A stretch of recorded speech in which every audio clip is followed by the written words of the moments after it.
Liver damaged ആയിട്ടുള്ള ഒരാളുടെ ശരീരത്തിൽ എന്തൊക്കെ സിംറ്റംസ് ആണ് നമുക്ക് കാണാൻ പറ്റുക? Liver is A fantastic organ. Like നമുക്ക് പറഞ്ഞ പോലെ ഒരു ഓൾമോസ്റ്റ് ഒരു 60% ഡാമേജ് വരെ പ്രത്യേകിച്ച് ഒരു ലക്ഷണം ഉണ്ടാവാറില്ല.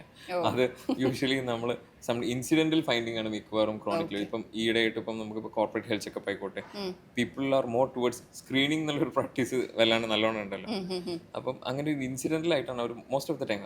പക്ഷേ ചില ആൾക്കാരിൽ ഇപ്പോൾ നമുക്ക് വരുന്ന പ്രസന്റേഷൻ എന്ന് പറയുമ്പോൾ മഞ്ഞപ്പിത്തമാവാം. ഇപ്പോൾ അഡ്വാൻസ് ലിവർ ഡിസീസിന്റെ മാനിഫെസ്റ്റേഷൻസ് പറയുന്നുണ്ടെങ്കിൽ ബ്ലീഡിങ് ആവാം, ബ്ലഡ് വോമിറ്റ് ചെയ്തിട്ട് വരാം, മോഷനിൽ കറുത്ത നിറത്തിൽ ബ്ലഡ് പോവാം, വയറിൽ നീർക്കെട്ട്, കാലിൽ നീര്, ഓർമ്മക്കുറവ്, ഇങ്ങനെയൊക്കെയാണ് സാധാരണ പ്രസന്റ് ചെയ്യാറുള്ളത്. മീൻസ് നമ്മൾക്ക് അത് അവർ നോട്ടീസ് ചെയ്യാത്തതുകൊണ്ടായിരിക്കും. പിന്നെ ഇതൊരു സ്ലോ ഗ്രാജുവൽ പ്രോസസ് ആയിരിക്കും മിക്കവാറും സമയത്ത്. ഇൻ സം പീപ്പിൾ ഇതിന് ഡ്രാസ്റ്റിക് പ്രസന്റേഷൻസ് ഉണ്ടാവും, but most of the time അതൊരു സ്ലോ ഗ്രാജുവൽ ആയിട്ടാണ് ഫെയിൽ ചെയ്യുക. ഓക്കെ. ഈ പ്രായം കൂടിയ ആൾക്കാരിലും ഈ ലിവർ ട്രാൻസ്പ്ലാന്റേഷന്റെ ഒരു എണ്ണം കൂടി വരിക അങ്ങനത്തെ എന്തെങ്കിലും ഉണ്ടോ? അങ്ങനെയില്ല ആക്ച്വലി. ബട്ട് നമ്മൾ ഈ പറഞ്ഞ പോലെ ഒരു ക്വാളിറ്റി ലൈഫ് സ്പാൻ ഉണ്ടെന്നുണ്ടെങ്കിൽ മാത്രമേ നമ്മൾ ട്രാൻസ്പ്ലാന്റ് ചെയ്യാറുള്ളൂ. ഏജ് ഈസ് നോട്ട് ഒരു കോൺട്രാ ഇൻഡിക്കേഷൻ ആയിട്ട് പറയാൻ പറ്റില്ല. ബട്ട് ഒരു ഹെൽത്തി ആയിട്ടുള്ള നല്ല പെർഫോമൻസ് സ്റ്റാറ്റസ് നമുക്ക് എൻഷുർ ചെയ്യാൻ പറ്റുന്ന ആൾക്കാരിൽ മാത്രമേ ട്രാൻസ്പ്ലാന്റേഷൻ ആയിട്ട് മുന്നോട്ട് പോകാറുള്ളൂ.